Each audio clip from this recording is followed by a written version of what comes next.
As far as I know, which is quite unusual for a rock star, you have no tattoos. No, I don't. Not yet, anyway. Been actually contemplating recently, potentially starting. I've kind of accepted the fact that very recently that I'm probably not going to be buried in a Jewish cemetery anyway. I actually am now engaged to a non-Jewish girl anyway, half German, half Persian. There you go.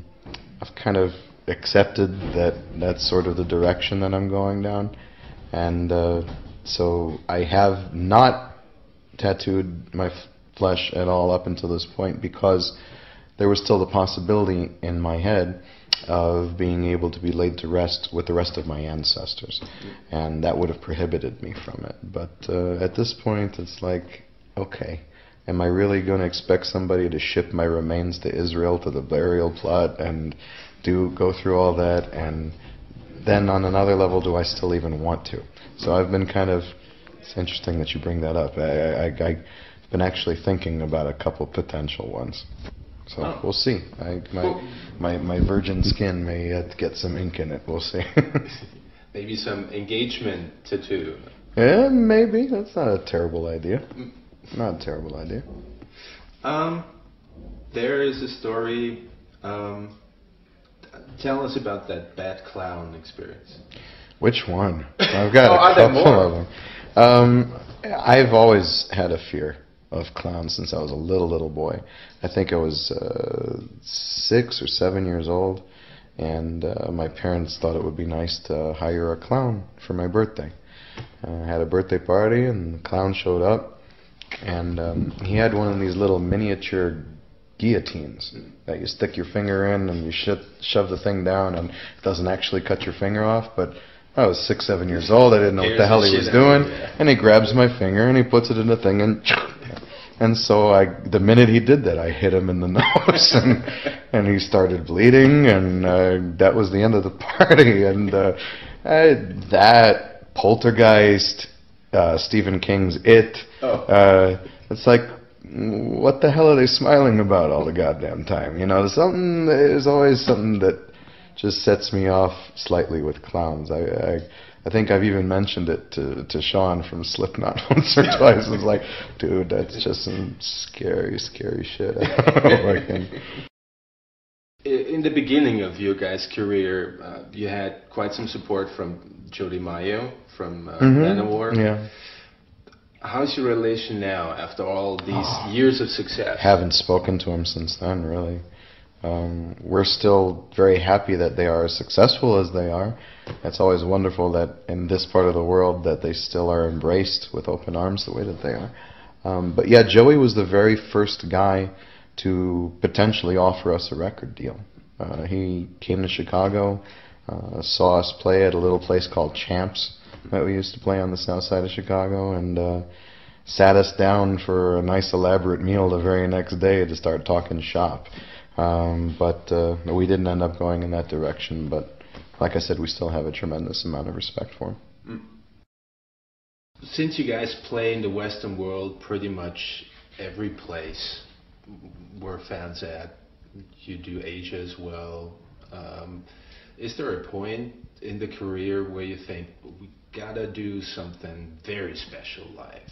Like, we should play, I don't know, the Grand Canyon, or we should play some former Russia country, some weirdo place. It's interesting you bring that up. We, not too long ago, played Zagreb, Croatia, which was interesting for us. And the intensity of that show and just the ferociousness of the crowd really compelled us to consider doing an Eastern Bloc tour, former Eastern Bloc countries, and really trying to bring a little bit of the metal out there, you know. But we have to find the right time. There's plenty of places we haven't been to. We still haven't been to South America or Mexico at all. I'd love to be able to go to the Philippines, and it's been my lifelong dream to be able to play in my family's homeland, to be able to play in Israel at some point. So there's a lot of other lofty goals that are out there that we'd definitely like to be able to achieve. Well, that should be worked out easily. You'd think. Is it not? It's a financial issue. Oh. You know, could it be done? Because you can't do it. You could do it, but we'd lose money. Yeah. You know, and truth be told is that we try to tour in a situation where we're no longer pulling tour support from the record label. At the very least, we're breaking even or making a small profit. So if we can't meet our costs, there's no real justification for it, just because it would make me happy. So it really has to build out in this half of the world to the point where the promoters there feel confident enough about being able to put together a show the size of which would generate enough money that would justify us coming there. And that's part of the reason, you know, in all these territories, why we feel so passionately about really developing the European following. And it's been growing tremendously over the past 5 years, and we have every intentions of continuing to come back here and continuing to cultivate it so that it continues to grow. Does that scare you sometime, that your following is really constantly growing from record one? Oh, there's nothing scary about that. I welcome that with open arms. I think we all feel that, you know, the bigger the crowd, the better. We love playing to a big audience, so it's really just a matter of mathematics. The more bodies in the room, the more energy you're receiving, and the bigger high you end up getting. It's all about that sort of symbiotic relationship that begins once a show starts. You channel energy into them, and they pour it right back into you, and it's overwhelming at times, but it's mathematical too. The more people doing it, the more energy you're receiving. So I welcome the growth of the audience. I welcome larger crowds and bigger audiences with every step of our career, and I'm nowhere near satisfied, not even close. I'd love for things to get to the point where that many of the great timeless rock or metal bands have been able to achieve, whether you're talking about Metallica or AC/DC or anyone else.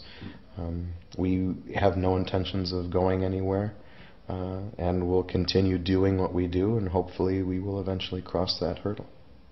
Excellent. Hey, what's up? This is David from Disturbed. You're watching Mulachak, the only TV you really need.